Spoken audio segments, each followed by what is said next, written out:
Hey, what's up, everybody? Fabs here. Going to go through round two, which was, a lot of fantasy impact going on in that second round. Let's start off at the top with T. Higgins, who goes to the Cincinnati Bengals.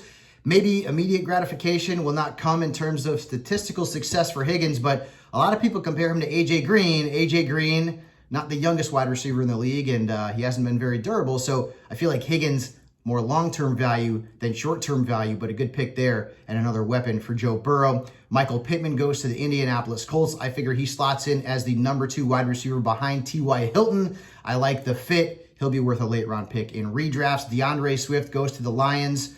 Not a great fit because you've got Kerryon Johnson there, but Kerryon has only played 18 games in 2 seasons in the NFL, not durable, and I think Swift will be the number 1 back in Detroit, maybe in a timeshare. I say he's an RB2/flex starter. Same thing with Jonathan Taylor, who goes to the Indianapolis Colts. Now, the Colts still have Marlon Mack on the roster, and Mack flashed last season. He was pretty good at times. So I don't know that this is going to be Jonathan Taylor completely taking over the workload in Indianapolis. I think Marlon Mack will see his share of touches. Taylor's the best fantasy option, probably an RB2. Marlon Mack, more of a potential flex starter at best. And Mack is also in the last year of his contract, so Jonathan Taylor could end up being the guy there in Indianapolis for a very, very long time. Moving on, Laviska Shenault goes to the Jaguars. I think this is going to hurt the value potentially of Dede Westbrook. Shenault's very talented, very physical, not very fast, a guy who's very versatile. He was utilized the Wildcat, and they used him on jet sweeps when he was at Colorado. So maybe not a redraft pick. Potentially in deeper leagues, maybe the late round's more of a dynasty league snag. Cole Kmet, what are you doing, Bears? I mean, do you want to have 20 tight ends on your roster? No real value there with Jimmy Graham ahead of him on the depth chart. Again, not sure what Chicago's doing. KJ Hamler goes to the Broncos. Don't think he's going to really make a redraft impact. Remember, they also have Jerry Jeudy, who's going to be very draftable across the board.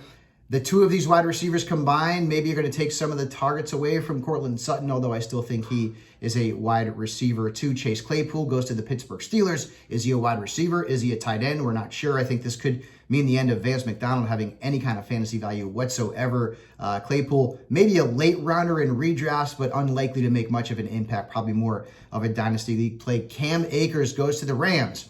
Remember last year when we were talking about how great Darrell Henderson was going to be? Yeah, so now you're looking at Akers and Henderson in a potential timeshare, with Akers, to me, being the favorite to be the starter, and we'll see what happens there if we do, in fact, have a training camp. So that's going to be a committee. Long days gone with Todd Gurley in Atlanta, so there's going to be a competition in that Rams backfield. Jalen Hurts goes to the Eagles.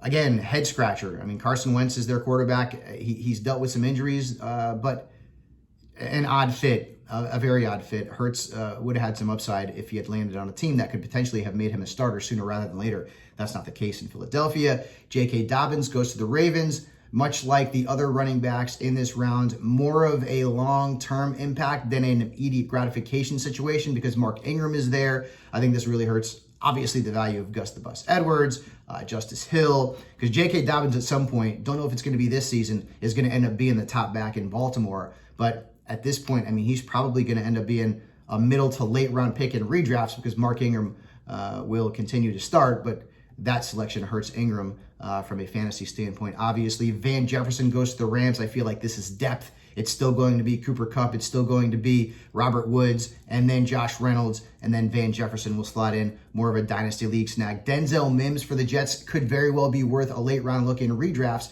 because the Jets have Brashad Perriman, they have Jamison Crowder, and they don't have a heck of a lot else at the wide receiver position. So Mims, who's still a little bit raw, but has some serious upside at the next level. In fact, a lot of people thought he was going to be a late first-round pick. The Jets could have gotten a nice steal there, so keep tabs on him during the summer months. And finally, A.J. Dillon. I don't get it. I don't understand what the Packers are doing. The only thing I can think of is that Aaron Jones is in a contract year.